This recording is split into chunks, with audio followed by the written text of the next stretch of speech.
Ladies and gentlemen, today is Thursday, 25th of January 2024.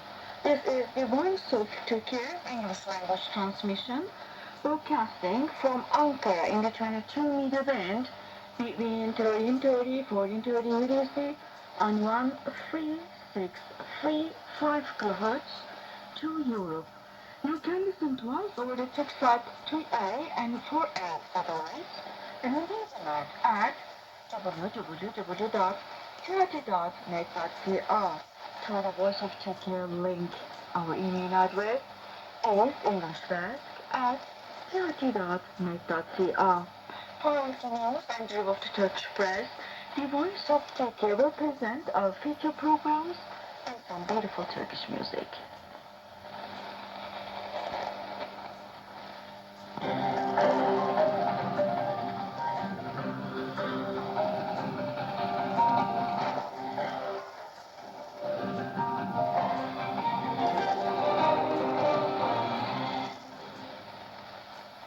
Let's start with the news.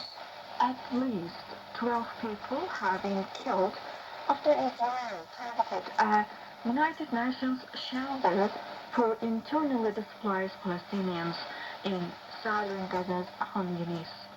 Some 75 others were also injured when the building in the city of Khan Yunis was hit by two tank shells, the police say. The director of UN Agency for Palestinian Refugees, Thomas White, said on Thursday. A fire then broke out in the center where thousands of internally displaced people had sought shelter. The facility had been used as a UN vocational training center for young Palestinians. The head of the United Nations Refugee Agency for Palestine, Philippe Lazzarini, condemned the attack and said the number of dead was likely to rise. Once again, a blatant disregard of basic rules of war, Lazzarini said on X. He added that the compound had been clearly marked as a UN facility and its coordinates shared with Israeli authorities without specifying responsibility for the shelling. Turkish Foreign Minister calls for international action amid escalating Gaza crisis. In a compelling address during the United Nations Security Council session on the Palestinian issue, Turkish Foreign Minister Hakan Fidan reiterated Turkey's call for the establishment of a guarantee mechanism in Gaza. Fidan emphasized the severe humanitarian crisis in Gaza, urging an immediate ceasefire and the necessity of delivering humanitarian aid to the region. Speaking at this session, Fidan said the ongoing conflict in Gaza and beyond would bring neither peace nor surrender. We have a historic responsibility to halt the ongoing war.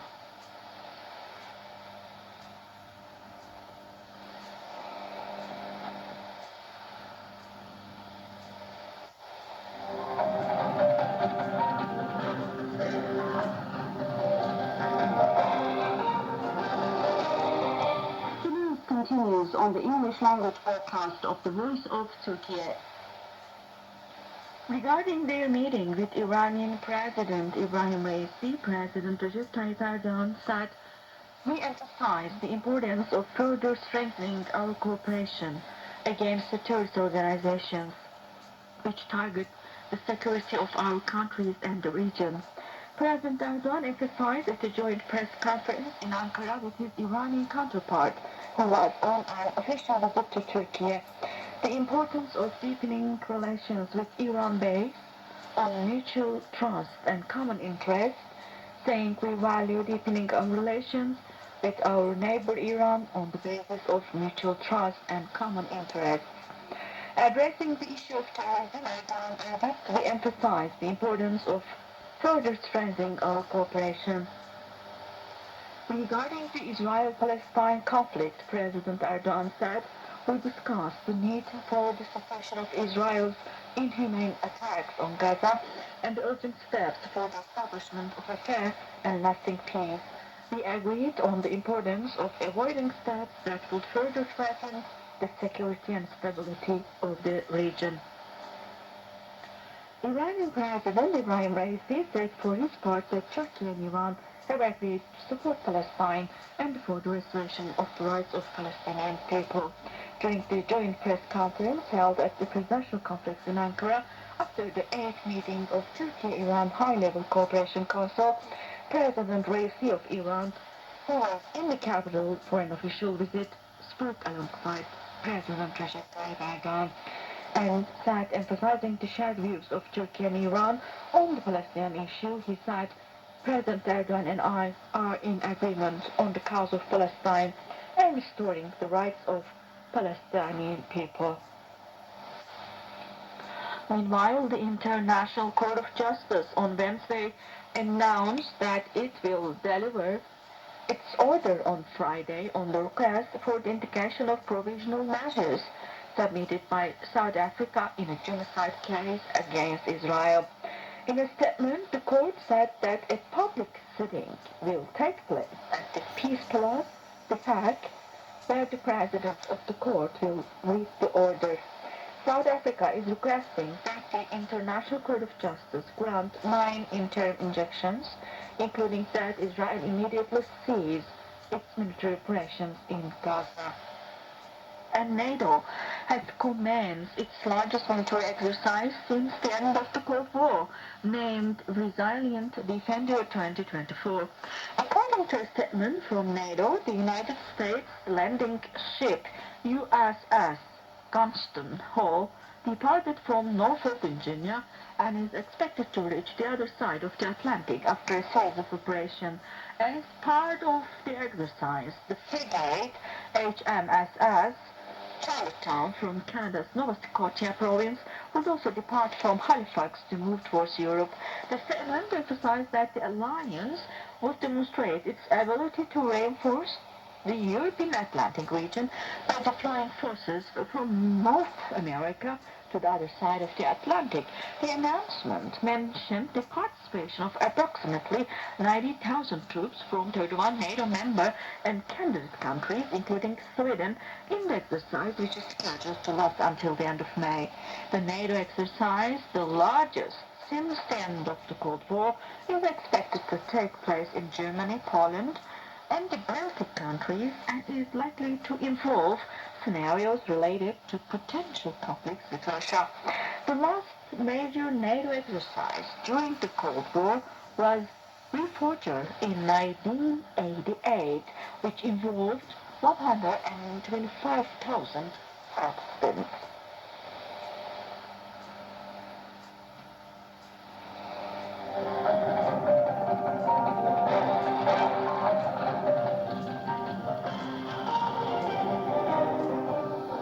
Continues on the English language broadcast of the Voice of Turkey. United States President Joe Biden has sent a letter to top Senate and House lawmakers urging U.S. Congress to proceed with the F-16 sale to Turkey without delay. A U.S. official told Turkey's Anadolu agency. Joe Biden's letter welcomed the Turkish Parliament's ratification of Sweden's NATO accession protocols and informed the chairs and ranking members of the Senate Foreign Relations Committee and House Foreign Affairs Committee that the Biden administration intends to formally notify Congress of the sale of F-16s to Turkey as soon as this process is complete, the official said on Wednesday. The president urged Congress to proceed with the F-16 sale without delay, the official said, on the condition of anonymity. The Turkish Parliament overwhelmingly ratified Sweden's NATO membership in a 287-255 vote on Tuesday. Hungary is now the only NATO member state that has not signed off in Sweden's entry into the alliance. For the Turkish Parliament's approval, a National Security Council spokesperson told another agency that Biden continues to support the sale of F-16s and their modernization kits to Ankara, saying it will help facilitate NATO interoperability and is in the U.S. national interest. Turkey submitted a letter of request in October 2021 to purchase 30 F-16 Block 70 fighter jets and 79 modernization kits from the United States. The Biden administration informally notified Congress of the sale last January, and a tiered review process was initiated to start negotiations with the U.S. Congress. The 21st Astana talks on Syria held in Kazakhstan are continuing into their second day.